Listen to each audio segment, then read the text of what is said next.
had read someone's just the whole deal, and that's kind of interesting. And we You can definitely touch on that if you want to. All right, let's jump into it. You ready? Ready. All right.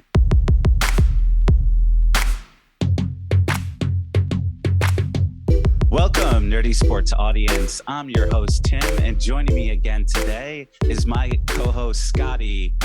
We are here to talk about the NBA draft, the U.S. Open that just happened on Father's Day. Right now, it's June 21st. We are 24 hours away from the NBA draft, but we're going to start off with a little U.S. Open recap and then get more into the NBA. So let me get started. On Father's Day, Sunday, Wyndam Clark, 29-year-old Wyndam Clark, won the U.S. Open. Going into Sunday, there was a tie at minus 10 strokes under par for the cumulative for the first 3 days. And this guy, Wyndam Clark, 29 years old, has only won one PGA Tour title before this major event. Now, Ricky Fowler, one of my favorite players, was tied in the lead with him. But going into that day, everybody thought Rory McIlroy was going to be able to, clinch the U.S. Open title because he's just more superior. He's had a lot more history of winning championships. He's won four, four Masters, not Masters titles, four, the Grand Slam type styles, majors. Exactly. 4 majors. So Rory won 4 majors. Scotty Scheffler as well. He was 3 strokes back. He also had, plus 450 odds to win the title. So Rory had plus 210. Ricky had plus 260. Wyndam Clark had plus 300. And then Scotty Scheffler had plus 450. Now, Rory was only 1 stroke back. Ricky was tied with the lead with Wyndam Clark. But Wyndam Clark just decided to keep the fire up. And he ended up winning the major title, winning the U.S. Open. In the last 2 years, he missed the cut in 2021 and 2022. So this is a man that's only finished tied for 75th overall, best finish ever in a major, which was the PGA Championship a couple of years back. And he's only won one title. And now his second title ever was a major championship. Now, Scotty, I know you aren't the biggest golf fan, but this is Nerdy Sports audience, and we need to give him all the sports. So I just wanted to start off with a little recap of what happened on Father's Day. But overall, how's your week been? Well, my week's doing great here. No holiday for me, no Father's Day yet. So, not that I'm aware of. I think every guy wonders out there. But I would say I was rooting for Rory because he seemed like the guy that most got kind of screwed over in the whole Live Golf PGA Tour deal. Definitely. So you I feel like it was easy to be sympathetic to be like, oh man, I hope he wins this after passing up, somewhere rumored maybe $250,000 to stay at PGA, and then 8 months later, like, $250 million. $250 million. My bad. $250 million. It's okay. It's okay. Probably more, honestly. Like that's just a rumor they're saying on the low end. I think it was probably more than that. So it's hard not to be sympathetic to root for him, but always good to see, young guys, fresh blood. And, I think the whole deal of itself, like I'm not even a huge golf guy, but I found some interest as far as particularly with the Live Golf PGA deal, which now I guess they're just going to be one organization. It's almost like it reminds you of, I wasn't alive, but if you go back to say when the AFC and the NFC joined forces, or it's like the ABA joined the NBA, it's like you almost see now it's a big deal. There's going to be a little bit of not only is it a really big deal, but it gives you some kind of extra spark to watch the golf tournament with a show of picking your golfer, like who's it going to be, who's going to win, is it from one side or the other side? So you can kind of look at that, and I think it's good for golf as far as you need that extra spark. They got some of their better players back that had left for 8 months. So that's great. There's definitely going to be a little bit of probably tension, little rivalries in there. Of like, oh, you took the money and I didn't type stuff. So I think that's great for the game overall. And, all you could ask for when you're looking at a major is you want Sunday to come down close. You want it to be tie entering that final round. Like, sure, it's fun occasionally, like when Tiger was up like 12 strokes, 20 years ago, and you're just watching amazement. But in general, you'd rather have that competitive, something you could keep your eyes on, even if it's a newcomer. So overall, I think golf is heading in the right direction, as long as you're not the type of person that's going to be upset about the whole Saudi money thing. And if you own a gasoline-powered car, you shouldn't be upset. I agree, man. I actually had a heated argument with my mom about this, and she's like, I do not want to talk about this. I'm like, just let's talk about perspectives. You could understand why somebody wants to take that money, you know? Sure. There's a really good Netflix documentary about it right now. What's it called? Jesus, it's on my phone somewhere.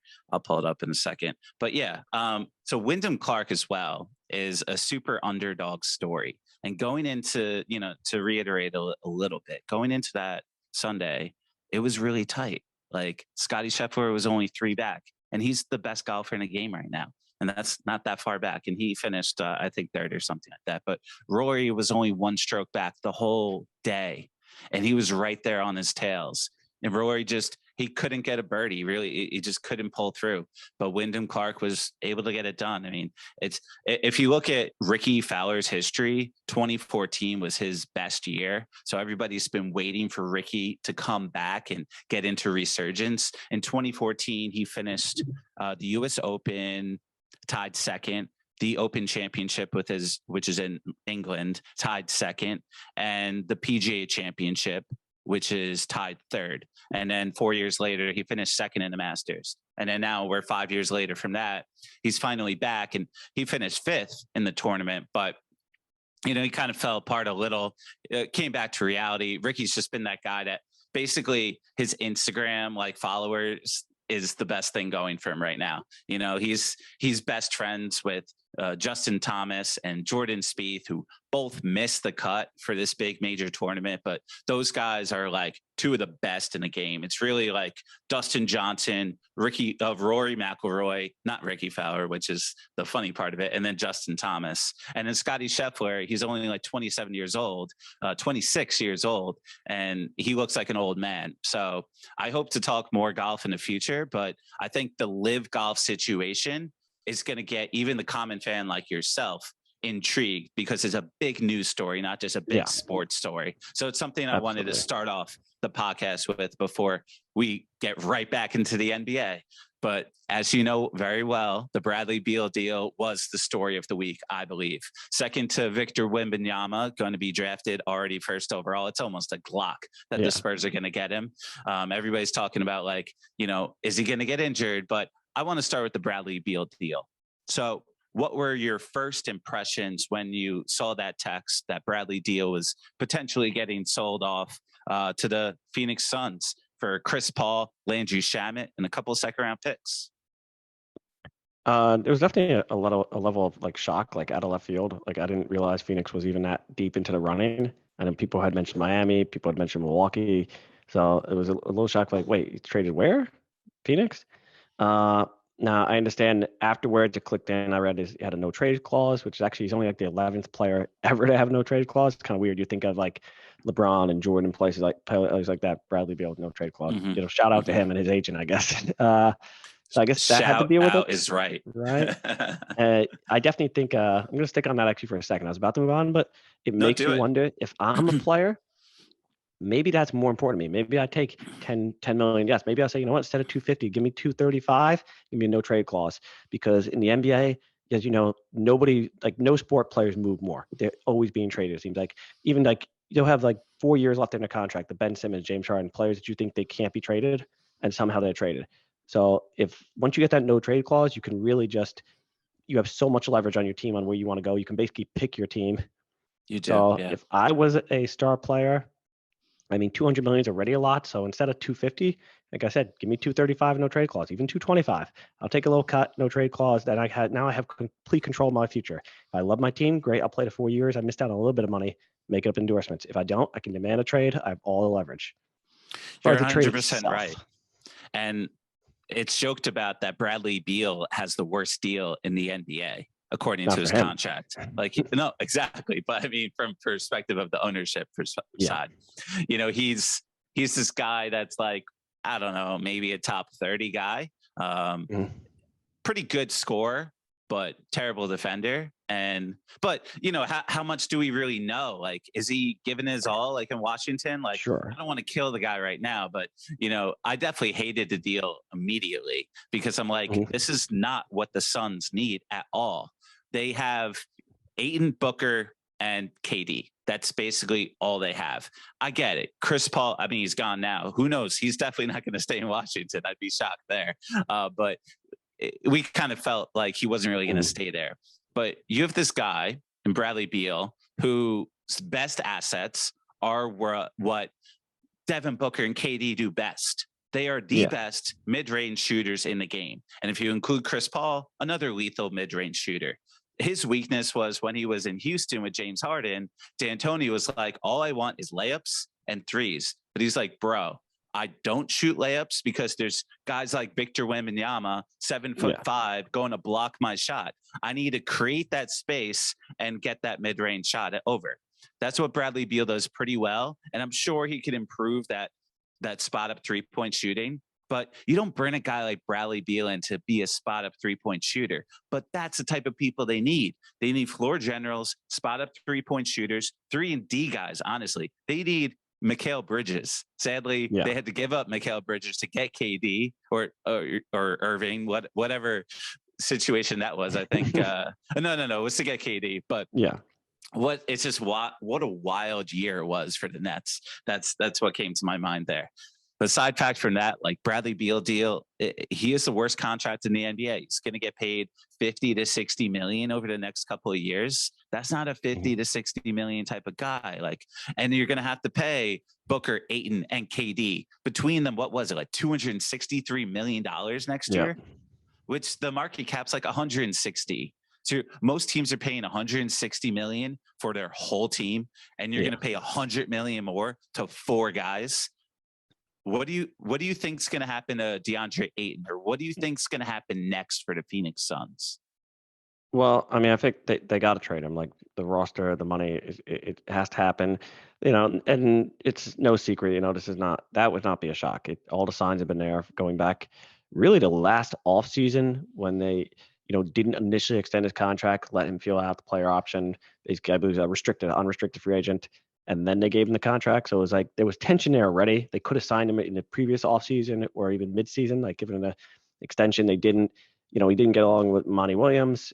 It's just been tension after tension. I totally agree. I'm not a fan of the trade. The only thing I could think of is their mindset is going to be, we have 3 scorers. If we could do 15 minutes per score and then 3 minutes of just figure it out, there was your 48 minutes.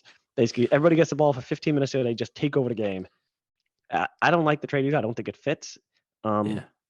Even though it's flashy and whatnot, and going back to the Heatles, like people think that super teams work. They actually don't work that often. There's a lot of super teams that have been failing more than working, including KD last year, and obviously in the Brooklyn scenario. And then we got Kyrie going to Dallas, and they actually went backwards. Like just bringing in a uber talented guy doesn't necessarily work. You got to have fit. Like look at Denver. They just dominated playoffs with this perfect chemistry and fit, and everybody's going on how great it looked.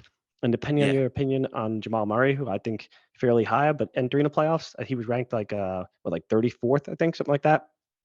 Like a little deeper in the 30s, but you're not far off at all. But he wasn't even an all-star though. Let's stick with Suns versus Nuggets. Let's stick with that right there. Okay.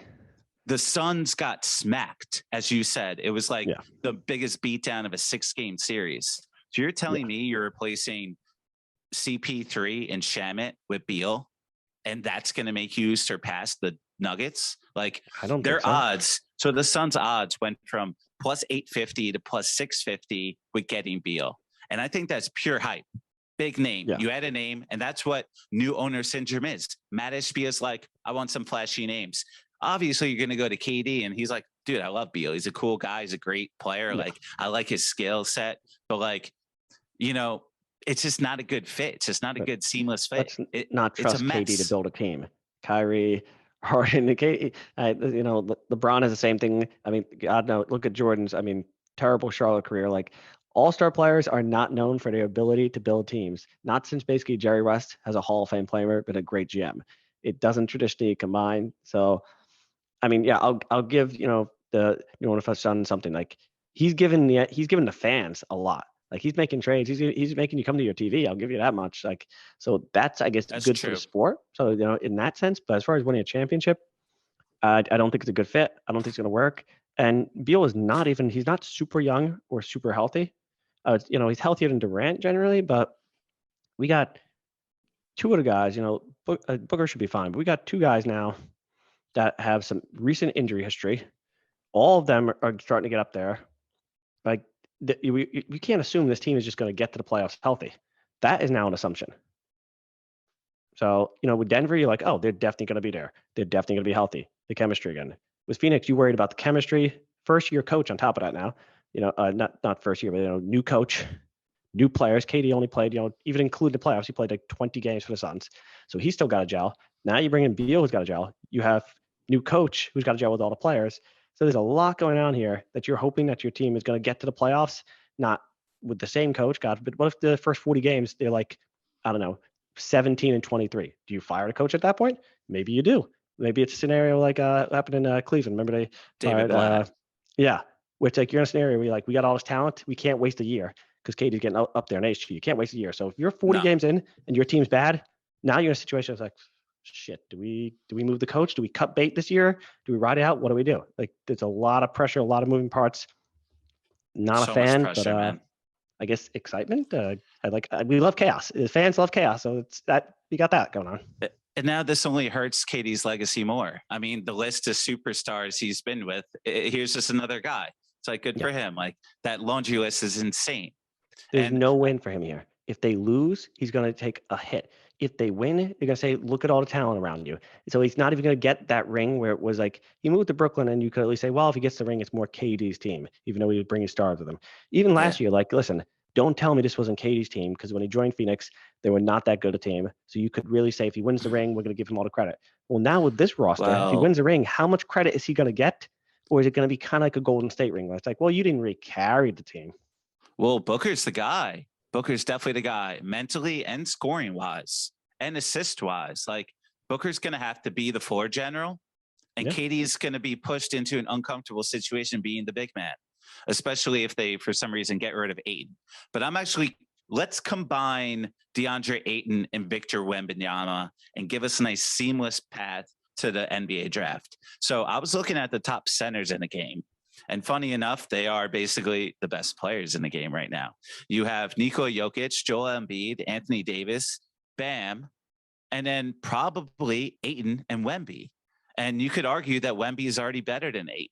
And we only know that because we've seen more of Ayton, in the NBA, and we've seen his, I guess, lack of dog, and that's the number one thing I'm looking at when I'm looking at the NBA draft. And that's what really impresses me with a guy like Scoot Henderson or obviously Victor Wembanyama or Cam Whitmore. Like Cam Whitmore is sleeping a little because people are worried about his defense and his hustle and his ability to shoot, honestly. And I get it. If like people are concerned with his pick and roll defense and his lack of shooting ability, like those are two of the most important skills in the NBA.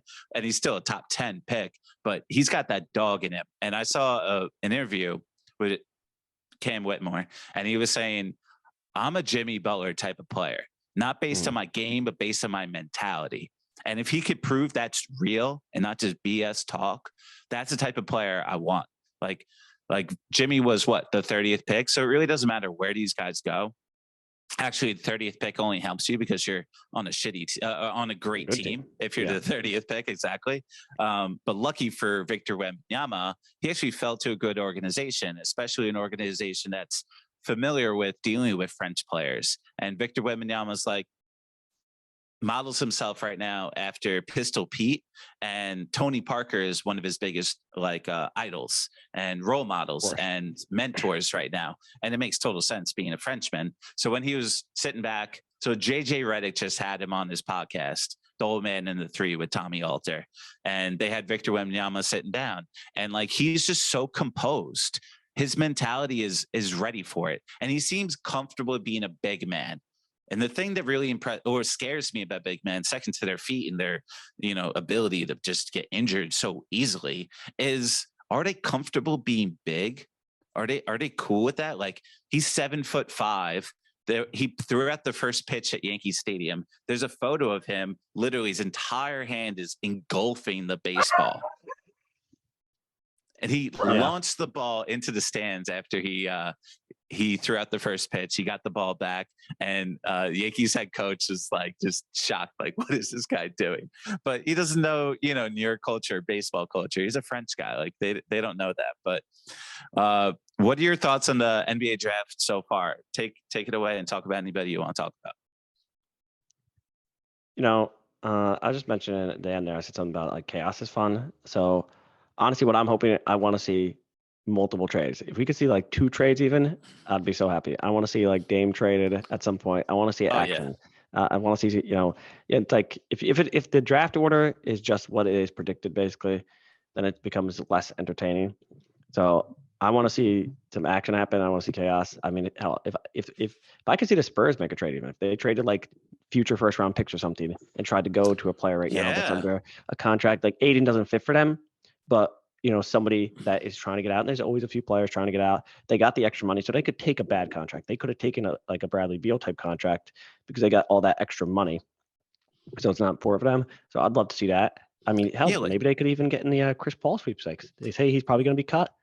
Maybe they say, we could pick in a veteran leadership, let him get some experience. So I want to see a lot of action, not just draft picks. I want to see stuff happening on all ends, trades where you're like, oh my God, I can't believe that happened. So going back to the Bradley Beal deal, actually, with that, if he didn't have the no trade clause, he would have been shipped off to a shitty team. I was listening to the Zach Lowe podcast, and he's like, there would be a 0% chance if he didn't have the no trade clause that he would be at the Phoenix Suns. And I remember texting you that. I'm like, oh, that's pretty interesting. I'm like, I wonder where he's getting that from. But thinking about it now, as breaking it down, those bad teams are willing to take on those Russell Westbrook deals, those John Wall deals. And it's no surprise that John Wall, Russell Westbrook, and CP3 have all played for the Rockets, the Clippers, and the Wizards. And but with Bradley Beal, like, his deal is just so bad that those bad teams are typically the teams that would want him. Maybe a Rockets or a Pistons. Maybe a Hornets, one of those teams. But I think what I'm most intrigued by with the NBA draft so far is who's going to go number 2. Personally, I love Scoot Henderson.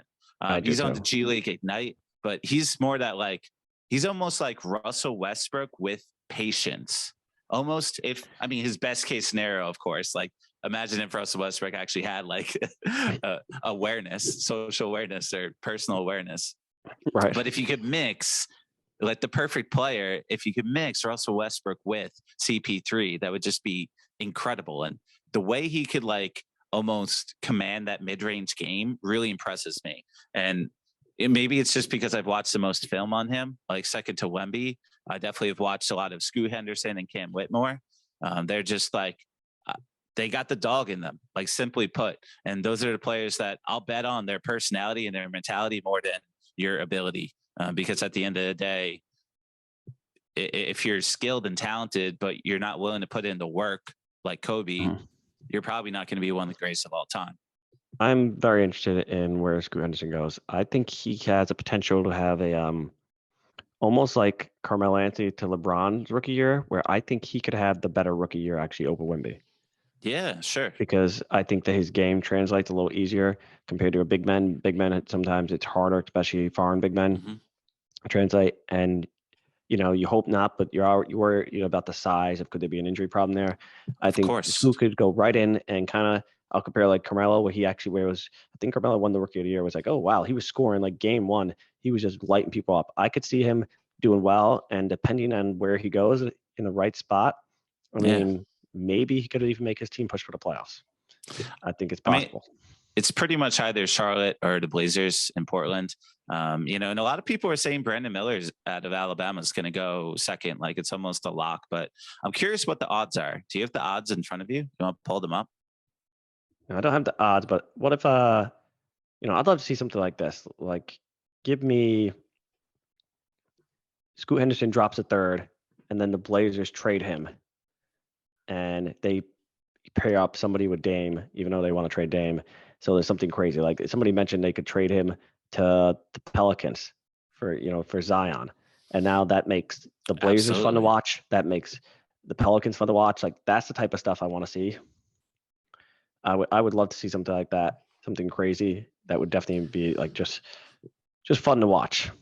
Yeah, Zion's baby mama news is all of a sudden getting his name in the on ESPN and Fox Sports One and all that. His situation's wild. Luckily, Nerdy Sports audience. This is a more mature audience, I'm sure. And basically, Yeah, this you can girl is speak your free. yeah, basically this girl is demanding a trade, and it's like, if you're not gonna trade Zion from New Orleans, I'm gonna leak our sex tapes. And like apparently like Zion's in on this, so maybe he doesn't like New Orleans. I mean, this guy was drafted number 1 overall in 2019, and he's missed 194 games, and he's about to sign. I mean, he already signed it, but his max rookie extension for $193 million starts on July 1st. So they haven't even paid him yet. They're in no rush to get rid of him. But all of a sudden, I mean, it's not the first time we've had an NBA star have multiple girlfriends and some baby mama issues, and thank God we're taking the drama away from Ja Morant and his 25-game suspension. Yeah. Yeah, I mean, I'm actually kind of surprised that one didn't stay in the news quite as long. Like, it seemed to actually go away pretty quickly, the whole Yeah, definitely suspension did. news. Like, some people were like, oh, this is going to stick with them the whole time. The suspension was given out. He accepted it. The players' union said they didn't like it, but they have to. That's what unions are for. And it kind of just moved past there. For his sake, you hope that it gets the message across and solves things. But honestly, I don't think the suspension necessarily will. Not that he can't get better, but the suspension isn't going to be the motivation. He has to find that inside himself. He has to find that self-discipline.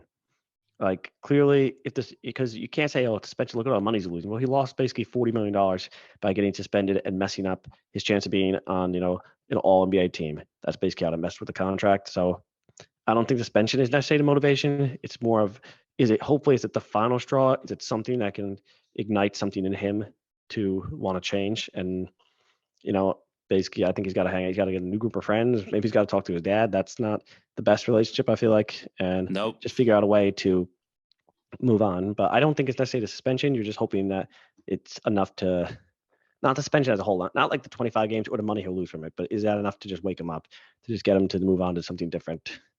I hope so. But if I was a betting man, I don't love the odds. Like, I still feel, I don't feel like I'm getting this sincere change of personality. I just don't see it.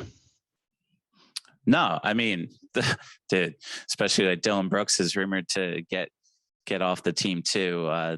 This team couldn't be in more turmoil. I just hope they could recover a little quicker than the Arizona Cardinals are right now, because our Arizona Cardinals all of a sudden becoming the worst team in football. Real quick, and DeAndre Hopkins, second to Aaron Rodgers, is the biggest news of the NFL offseason so far. So, but by the way, like next podcast, I definitely want to talk a lot more about the NFL. The NBA offseason is going to be lingering. We're going to have between Draymond Green, Zion Williamson, DeAndre Ayton, one of those guys is going to get traded, if not all of them. There's definitely going to be a lot of good NBA offseason drama, but we got to ramp up for the NFL. It's almost July. We definitely got to start talking about some football, baby. I mean, the NFL has done such a good job in every way that they have now stolen the offseason. Offseason used to be an NBA thing all the way. And I know we still enjoy it. I think it's your favorite offseason, but yeah, the NFL is like 20 years ago, NFL offseason, nobody really paid attention at all.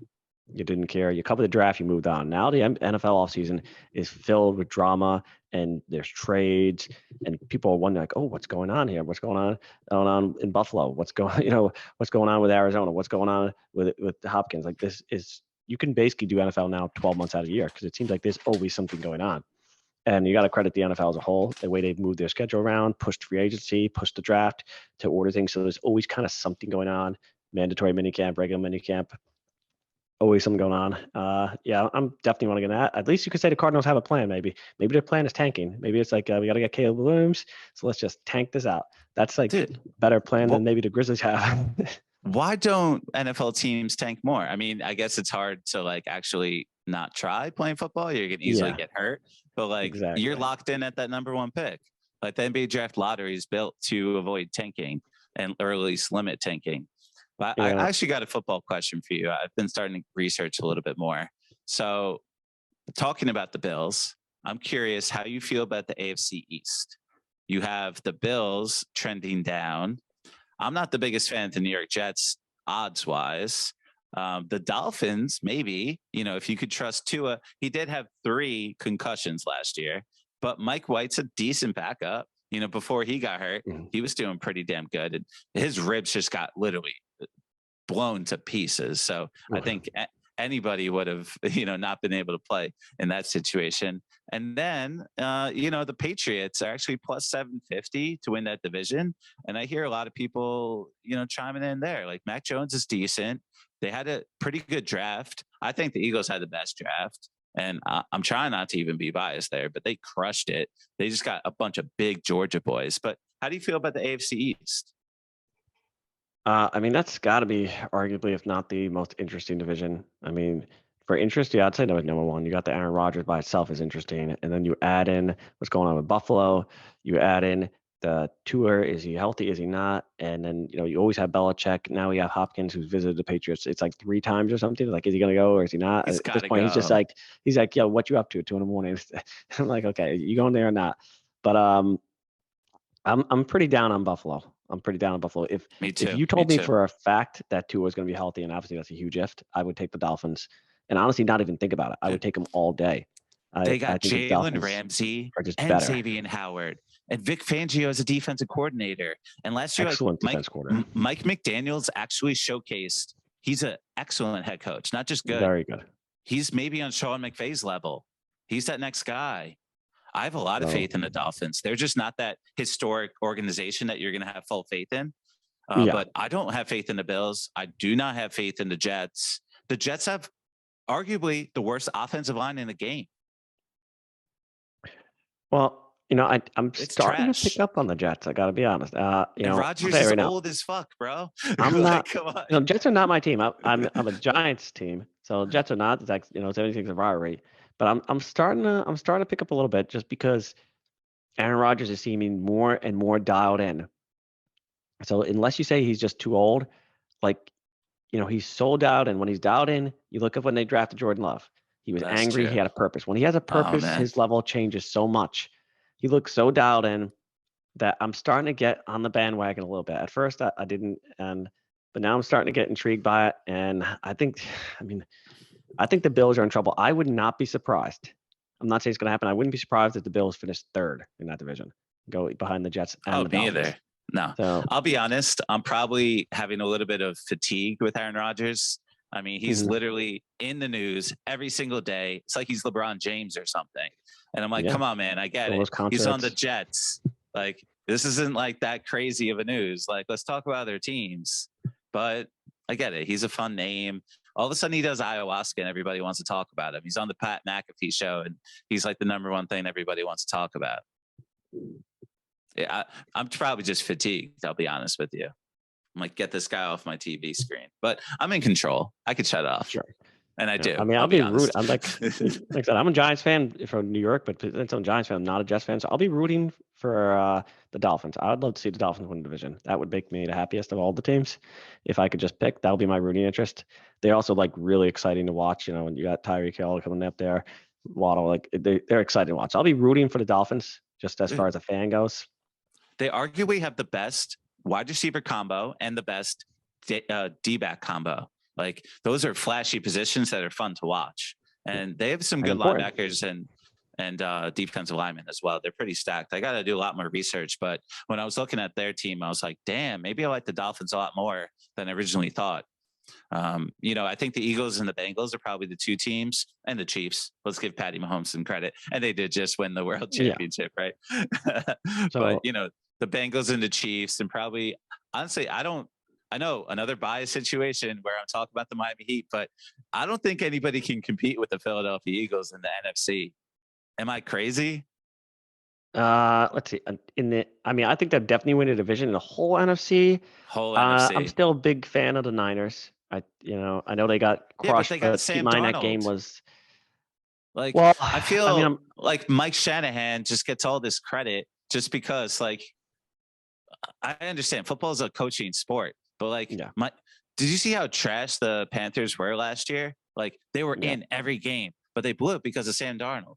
And I understand the Jets wasn't exactly the perfect situation for him. Yeah, And if he we're kind of can't do it in hoping, San Francisco, I'm done with this guy. sure. But I mean, if Shanahan can just bail water with Darnold a little bit, I think Brock Purdy looks pretty good. I'm not saying he's like all-star, but he looks more than capable. And But if you he's look not at, healthy. so I'm just saying, let's say if he could be back by, if they could just do 4 games without him, can they bail water? Can they maybe do 2-2 with Darnold? Can they bail water and then make a play? As long as they get in the playoffs, it's the NFL. It's not uncommon for the 6th seed to win the Super Bowl. If you just get into the playoffs, you have a chance. And I'm discounting mostly, I won't say the entire game, but I'm discounting a large portion of the playoff game with Philly and the Niners because of this Brock Purdy getting injured in the game. So I'm not going to be like, to me, I don't see it as like, oh, they dominated them 35-10. I was like, okay, but you got to look at that injury and say it's not necessarily a game that you could fully look at. In my opinion, you can't fully look at that and be like, oh, Eagles are so much better than the Niners. I'm a believer in the Niners. I think Shanahan can bail water. Brock Purdy can come back. And I think that team can definitely give the Eagles at least a puncher's chance. Keep in mind, I'm not sure the Eagles got better. They had a great draft. I do agree with you. You mentioned that. But Yeah, they lost on the coaching staff, offensive coordinator, defensive coordinator. The NFL, you say that's all the true. time, is a coaching Hmm. game. You literally said, I think, 3 minutes ago. I So did. that has to be a hit on them. And their schedule is definitely going to be harder. It's not a hard schedule because they got, NFC East teams. But like last year, they ended with one of, if not the easiest schedules. And it just kind of lined up like even the good teams were just didn't have good quarterbacks. Hmm. So don't get me wrong. I think the Eagles are, I say top two, minimum top three, probably top two, and arguably the favorite in the NFC. But I think to say that they're going to steamroll that, like who's going to stop them, I don't know. I can't go that far. I definitely think that there's going to be at least some competition. There's always that team that nobody even knows exists. And where did they come from? It was almost like Philly last year, almost in a way, as far as there'll probably be a Yeah. somewhat of a juggernaut team that you don't even see. I'm not even going to guess at because it would just come out of nowhere. It always happens. And then, nobody wants to, I don't root for it at all, but there's always random injuries. So the NFL, that makes it even more unpredictable. Of course. I mean, the sport's almost built to get hurt. Like these men Yeah. are literally trying to kill each other. But yeah, I mean, if you're going to break down the San Francisco 49ers, they have some of the best talent in the game. You got Fred Warner and Nick Bosa on the defensive end. Then you got Christian McCaffrey and like Brandon Ayuk, Deebo Samuel, and Elijah Mitchell is pretty nasty too. Yeah. This team's got a lot of talent. I was just kind of taking a little stab at their quarterbacks. They got Trey Lance, Brock Purdy, and Sam Darnold. Is that really championship winning team? But if anybody's going to do it, Kyle Shanahan. But I was listening to the Bill Simmons podcast, of course, and he brought on, one of his NFL guys that loves odds, and they were loving, plus 220 for the Seattle Seahawks to win that division. And their main reasoning is because of Sam Darnold and the quarterback situation in San Francisco. So maybe there was a little inception there and it was lingering in the back of my head. And I was like, damn, am I biased or are the Eagles the best team in the NFC? But, I think you're right. I think San Francisco is at least going to compete. And last year, the Cowboys and the Eagles were almost on the same playing field. So maybe the Cowboys try to figure it out and do something here.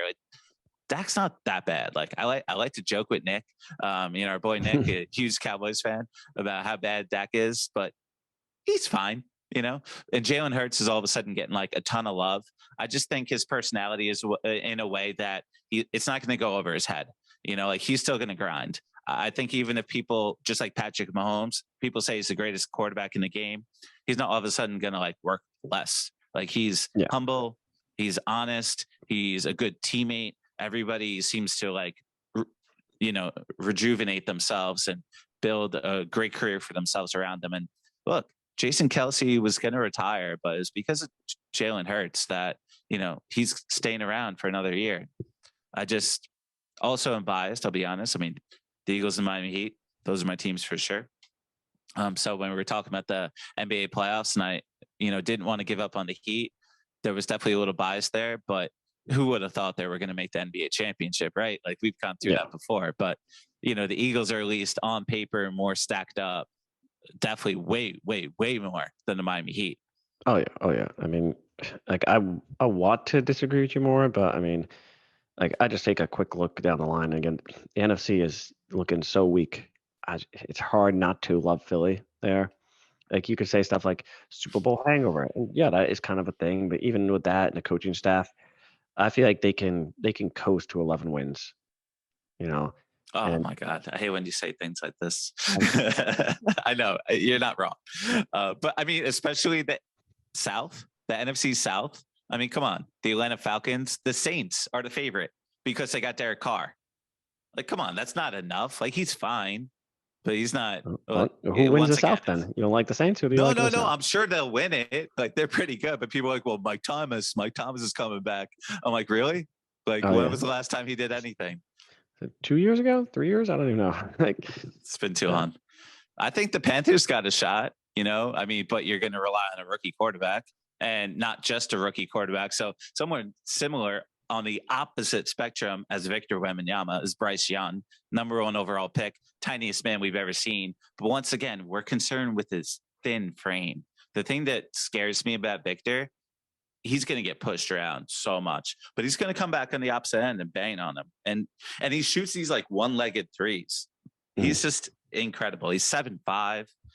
It's the biggest man we've ever seen. But like, would you think, to go back to the NBA, do you think Victor Wembanyama is going to have more of a career like Yao Ming because of injuries? Or do you think he actually could be like the next Tim Duncan in San Antonio? If you had to bet opinion, one or the other, I would lean toward Yao Ming. Right. I listen to all the pundits and everybody and even just friends, whatever. Honestly, I hate to be that guy. Like, I'm the lowest of anybody I know on him. I don't think he's going to have this amazing career. I just think that without even looking at basketball wise, I just feel like I've heard it's the boy who cried wolf. I've heard so many times about the next 7-footer, and particularly somebody that's on the frail side. And it's sad because you're talking about, there's a person, somebody, breaking a bones, the legs, fractures. Like, this is a human being. Like, I don't know how his body's going to stand up to NBA punishment. And if you had to tell me right now that I can only choose one, either he's the Hall of Famer or basically due to injury, whatever you want to call it, he's basically more of a Greg Oden, which I would qualify as a bust. I would choose bust. God. I would honestly, if you made me choose between the two, because I think that, like, I mean, it's not the same, but look at Chet that was drafted last year by Oklahoma.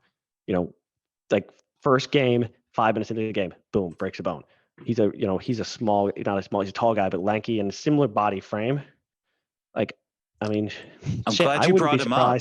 If you told me, if I had to choose between the Spurs winning 50 games this year or Wembanyama playing 0 games because he gets injured in the preseason, between those two, I take Wembanyama to get injured. If I had to choose between those two options, I am terrified, that he's going to be injured. I think there's a super likely chance. I would put it at over 50% that he suffers an injury this year, even if it's not a huge injury, but I'd say over 50% that he suffers some injury this year. It has to be. But I'm glad you brought up Chet Holmgren. He missed the whole year. He got hurt in summer league. Like, and this is a guy with a similar frame. He's not as big. I mean, this Victor Wembanyama's got an 8-foot wingspan. He's 7'5", but he's only 230 pounds. He's frail.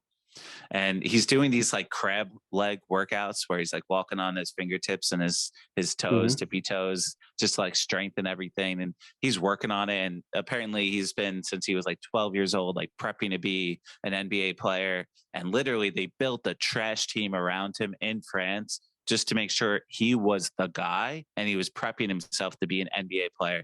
And he still almost won them the championship in France. And he literally just stopped playing. He didn't miss one game, so he's showing the durability, but we can't help but talk about the history, talk about the past, talk about what we've seen. And Yao Ming had amazing flashes, but I was thinking about him like, he's definitely way more of a Yao Ming type of guy than, I mean, obviously, like, Tim Duncan's rare for a reason. We're talking about Victor Wembanyama. It's like he's already going to be a top 10 player in the whole history of the NBA, not just right now. I mean, sometimes you got to look at the eye test a little bit. And you look at Tim Duncan, forget this skill at all. Duncan's, I'd say, probably maybe top 5 player, easy top 10, probably top 5. You look at Duncan. If I just showed you a screenshot, a Polaroid picture of him coming his first day in the NBA, and he played 4 years in college, which I think helped him, give him a little more time to grow. You look at that screenshot, he doesn't look injury prone, even though he's 7 foot. There's muscles. He's got a wingspan. Like he doesn't have that. The legs, particularly for big guys, it's always the legs. So forget the upper body. Even you look at the calves, you look at the ankles. Look at that. There's width there. I look at him. I'm like, that guy's not getting injured. Yeah. Obviously, the extreme would be Shaq. If you just talk about oh my guys, God. But still, I'm talking height. Like he's 7'1". You look at him, you say, okay, is that body going to do it? Like, okay, not getting injured. Like you look at normally you the eye test. Then you look at the eye test. You look at Yao Ming. You say, looks like he could be injured. He did. You look at Chat. Looks like he could be injured. He did. You start looking. Sometimes you could literally just look at a guy and be like, well, if I had to bet, he looks like somebody that might get injured. And they do. So yeah, like is KD really that surprising? Yeah, exactly. Like KD he's been a twig. It's almost surprising that he wasn't more injury prone at a younger age. That's true. Like now it's like what he looks like. He's been a twig, and now it's like, oh, well, shocking. He's getting injured. Getting injured in a layup drill. And I'm not talking. I don't wish these on anything. I'm just talking the truth. You look at how many frail guys. Like think of really skinny guys that you could think of. I shouldn't say frail, but like skinny guys that you can think of. I think we all get it. Haven't had injury problems. Like I can't think of many. No. Even if you want to go back to lesser skill players, you look at like Sean Bradley. He had injury. He had feet problems. He was like 7'6" and kind of on the skinnier side. You go back in time. You could go back to like Manute Bol and players like this. They had injury problems. They were all 7'3", 4, 5, 6, 7 even. And they all had injury problems. Humans aren't designed to run up and down a basketball court when you're that tall. And that's why you see a unicorn, when you see a Duncan or a Shaq, somebody at that tall but also have strength in them. Like, oh, well, he looks like he's not going to get injured. And sure enough, he doesn't. David Robinson didn't like a guy could get injured. He had muscle. He didn't get injured. Patrick Ewing, not till later on. But again, these like 7-footers, I'm talking just 7-footers. The ones that look like they have muscle, the ones that look thick tend to not get injured. The difference is, the only names I could think of like thick players that also got injured would have been like a Greg Oden and even Embiid. But they had foot injuries before they even started NBA. Yeah. So they had injuries prior to the NBA, so it's not an NBA thing. And then the big guys, as far as that, are also thick. Duncan was thick. Robinson, I'm naming tall 7-footers. They didn't get injured. All the other 7-footers that were not thick, they almost always get injured. I can't think of a skinny or narrow 7-footer that haven't had injury problems. Yeah, LeBron's got the perfect body for a basketball player. He's big enough. He's not doing crab walks because he doesn't need to. Exactly. If you're doing that, that's another thing. That might be prepping, and that's good to say. If you point out he's doing a crab walk, okay, that's great. But why is he doing it? He's doing it because he knows already. He's already basically, so to say, injury prone. Not that he's been injured, but if you're doing that, like, why are you doing it? It's like, wow, you got the nicest, front gate on your door. Why do you have a gate? Because you live in a bad neighborhood. It's like you don't. If you have something, if you're doing this exercise that's so preventative, why are you doing the preventative that exercise? Because you have to. So that terrifies me. And if I had to bet going all the way back to the draft, I would say 10 years from now, I think there's a better chance that somebody like Scoot Henderson has a better career because they played 10 solid years, maybe doing 23, 24 points a game. And Wembanyama could be like a Zion. Look at Zion. That's opposite because he's too thick. a little too thick there. But again, look at Zion comparing to Ja. I know Ja has his own jerseys, but Zion was like, you got to draft him number one. He's a slam dunk player. Got to draft him number one. And when he played last year, he played like 17 games. He was averaging like 25 on 60% shooting, 10 rebounds. Like when he plays, he's great. But is he going to be one of those players? The players that like if he could just stay on the floor, Yao Ming a little bit, he'd play, have a stretch, 20 games, playing awesome, back to injuries. That scares me, and I would not be super upset with the number 2 pick. If I'm Charlotte, I'm not miserable about it. I'm like, but you know what? We might get a player that we can get, 80% of Wembanyama but 80 games a year compared to maybe 25 games a year. I mean, with this specific draft, there are 3 number 1 picks with Scoot Henderson, Brandon Miller, and Victor Wembanyama. And that's why there's so much buzz around that Portland pick and Charlotte pick to see who could scoop in and get those guys. But if I was those organizations, I would stay put and just draft those guys. And if I was a Nerdie Sports audience member or myself, after this, I'm probably going to put a little money on Scoot Henderson to win Rookie of the Year. As soon as just I'm like done you're hitting, saying. subscribing and whatnot, and watching every episode. I will for sure put my money behind Scoot Henderson to win Rookie of the Year. I know that personally. And if you decide to go that way too, more power to you. But 4 years ago, when Zion got drafted, 4 years ago, I thought the same thing about Ja, as you just mentioned. I literally had that same exact conversation. I'm like, Ja Morant is going to have a better year because, like, you saw Zion blow his shoe open at Duke. Like, literally, the thing just pancaked open or split open like a sandwich. Like, the whole bottom fell off because he's just got so much force. And he literally has in his contract that he has to weigh under 295 pounds. While you have Victor Wembanyama, that's 70 pounds off of that right now. He's trying to get that weight. And is he really going to, like, would you ever bet that somebody's going to be like Giannis? Like, somebody's actually going to put in the work and put on that muscle and become this freak for a reason? He's Greek freak for a reason. One question I have for you before we get really into the NBA draft. We were talking about Joel Embiid last week, and you came back on me because I was probably a little too harsh. But if you look back, something that's cool about the NBA right now is that there's so much talent coming from overseas. And you look at the MVPs, Giannis won back-to-back MVPs. Then Jokic won back-to-back MVPs. My question for you, can Joel Embiid win MVP next year, giving him another back-to-back MVP? I think he can. And in some ways, he has one thing going for him, one thing going against him. For going against him is, even though it's supposed to be a regular season award, I think people are going to look at the playoffs. They're going to be disappointed, and I think there'll be some voters that kind of keep that in the back of their mind come voting time, and might hold it against them. It's we've seen it done with lots of players where the year after they have a not great playoff showing, they kind of hold it against them, be like, well, I don't want to give him the MVP. But what could go for him is, let's say they lose Harden. He just leaves and just goes to Houston. That's what I was thinking. We all know how the NBA works, that if you're the only star on the team, you get like bonus points. You get like 5 votes before the season even started, because they're going to say if he could carry his team to a 3 seed, let's just say, again, that's what they were last year. And in the East, I think it's very doable. I'm not saying you have better record than Boston, Milwaukee, but can you be a 3 seed? As good as Miami can be, they're never a regular season team. So 3 seed, very doable. Then people are going to be like, wow, he did this basically. It's almost like on his own. It reminds you of like when Westbrook won it, and they were like a 6 seed, but there was also a level of sympathy because now Durant left. Does that play in? It's like, oh, Harden left you, Ben Simmons, like you've gone through basically teammate after teammate. They keep kind of leaving you, or, kind of almost, I don't want to say stab in the back, but like with the Ben Simmons thing. And you're almost a level of sympathy where you start rooting, like, look what he did by himself. So I think that gives him a solid opportunity for sure. I guess his biggest obstacle, I'm going to say, is going to be back to Jokic. Now that it's not 3 in a row, which a lot of historians didn't want to give Jokic 3 in a row, he's going to be back toward the top of people saying, well, he has the championship record now. So now it's like he's already there. Opposite. Yeah. He's got the head start. Embiid, it's a bad playoff thing. He's got the head start of people saying, wow, your memory is, look what he just did in the playoffs, all these historic things, leader in points, rebounds, assists. But to say he doesn't have a chance, I think he's got a very good chance.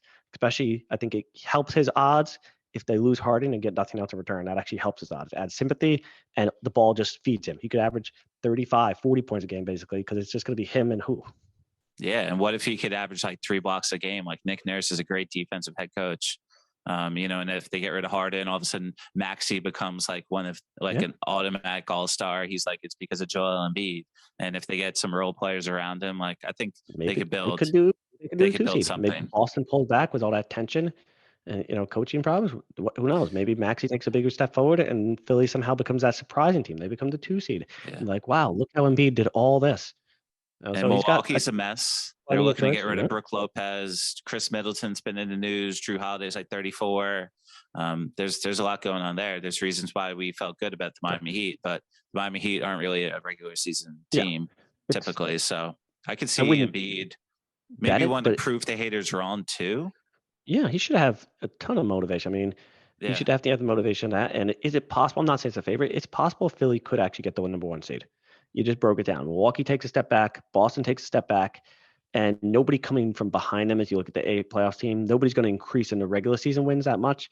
The biggest increase is probably Miami, but not a regular season team. I don't see them. So if you're just talking regular season wins, could Philly come out? They got Nick Nurse. They got the new coach. They got Maxey maybe takes a step forward. He looks like he's trajecting. He's young enough that he can. Maybe sometimes it's a addition by subtraction. You lose Harden. Could be that. You never know. So it's possible that if Boston takes a step back and we don't even know what's going to happen there. Jaylen Brown, we don't like the coaching situation, Joe Mazzulla. So I wouldn't say it's probable, but it's possible that what if Philly ended with the number one record in the East? It would be then you'd be like, oh, Embiid would be the favorite to get the MVP. Yeah. All right. More power to you. I agree, man. I'm cool with it. I was just thinking, I'm like, you know what? Let me. You're always good to bring me back to reality. I'm a very emotional person. I go all in on certain things, and then I like to have more level-headed people around me, like you. And that's why when we talk about bets, like we will next, you're always someone that I go to bring me more in a rational perspective. So I love the combination we got. So all right. So one of my favorite days of the entire sports calendar is tomorrow. Right now it's the 21st of June. We're 24 hours away from Victor Wembanyama becoming a San Antonio Spur officially. I'm curious because, of course, FanDuel and DraftKings and all these odds makers don't allow New Yorkers to bet on the NBA draft, but they do allow right across the way in New Jersey. You have the NBA draft odds in front of you. We were talking about Cam Whitmore before. I don't know necessarily where he will go, but the Ringer and Kevin O'Connor mocked him at 9th, while ESPN has mocked him, I think, top 10 as well. Where is Whitmore? 8th. ESPN has him 8th. And I love Villanova. Villanova is one of the best organizations. I mean, Jay Wright knows what he's doing. Where's Cam Whitmore going right now, according to the NBA odds? The one I had here, I think, was from Yahoo. That's the only one I could find quickly on my phone. That's cool. So they got him going 5th to Detroit. No, I'm saying the odds. Well, that's a good reference point, but what are the odds, the FanDuel odds? Plus 175. To go when or where? That's to go 5th. To go 5th exactly? So isn't there, there's usually like over under. That's why I'm like trying to figure out. They have Yahoo just has that exactly. I tried to pull it up on the phone. I mean, I wouldn't take that. Something. I think it's possible. I mean, basically, like the draft starts after 3, and you have like the Thompson twins. You have Anthony Black. People are talking about Jair Walker and Cam Whitmore, Taylor Hendricks. That's kind of where it like dies off a little. I mean, me personally, I love Grady Dick, not only because of his name, but his shooting ability. And I mean, he went to Kansas, so we got to see a lot of him. Not as much as some of these other guys. I don't really love Derek Lively. He's a center out of Duke. He's just not my kind of guy. But obviously, before I was talking about Cam Whitmore, and he's just more that dog. I just think. I mean, you can bet him to go number 1. That plays back plus 20,000. How about Scoot going 2nd? I mean, you could bet him to go. He pays back. That's actually not bad. For him to be 2nd is plus 370. They have Miller as minus 650. So they have him as heavy favorite to go 2nd. Wow. That must say something. So that's definitely interesting if you trust that Vegas has any type of insight. They do. That's a heavy favorite. Like it's not like 200 to 100. We got minus 650 for Miller to be 2nd, plus 370. It was 50-50 for a while.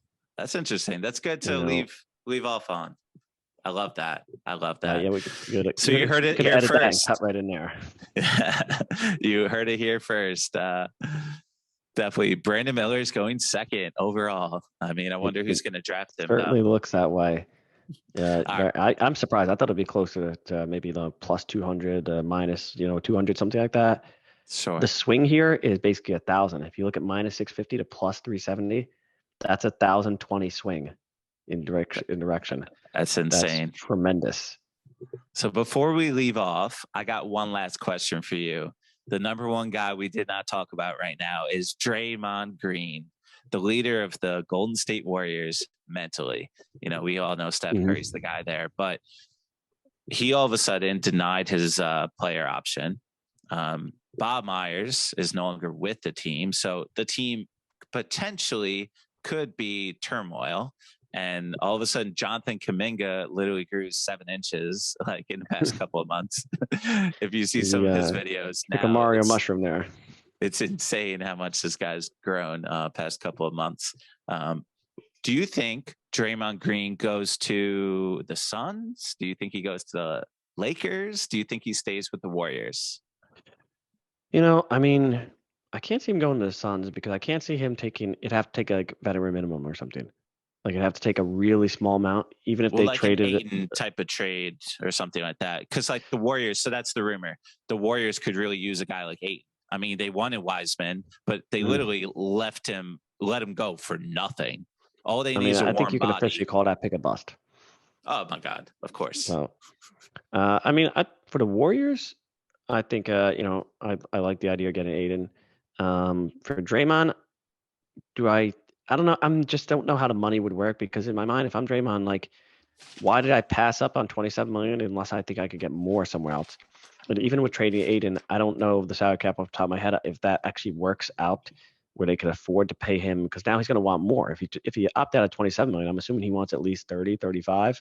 So I'm not sure how that works out. I think if I was giving Draymond advice as a friend, I think he made a mistake. I'd stay with the Warriors.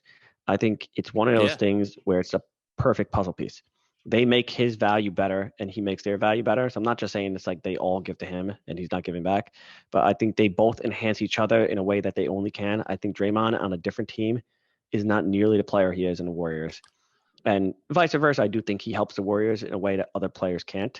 So I don't know why you leave if you're Draymond. I guess unless you just strictly go for money grab. And I guess he feels like he's got enough rings. He's got a bunch of rings and maybe he just wants money now. I don't get it. Like you're at a later stage in your career. Why do you want to move your house? Like, why do you want to move your family? You've got championships, you got money. You live in what's considered like a popular city, San Francisco. Like, why do you want to, end up in, I don't know, Detroit, like the middle of it just to grab money? Let's say I'm just pick a random team, but like a team that's got a lot of money. Like you're going to move to Detroit and grab, and so you could chase 35 million, 40 million. I don't get the move unless maybe he's actually really playing 4-dimensional chess. Maybe he's actually going to take a pay cut and I'm not giving enough credit. So maybe he is taking a pay cut. Yeah. And he might even, what if he would have re-signed with the Warriors at a pay cut so they could use money to to get somebody else or to keep Clay, something like that.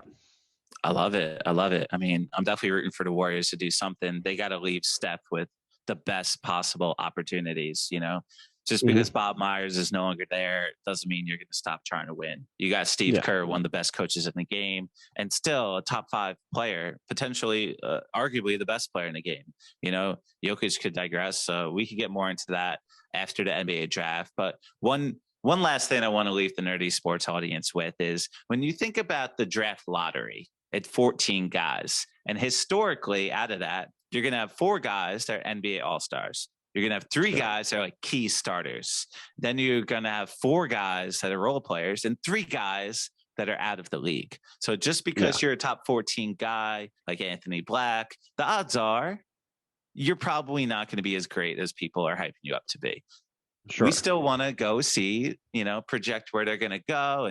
And I like to see what can they do to create like a better organization, like to build a better organization, and more like these organizations are finally showing you what they value, what they care about, where they're going.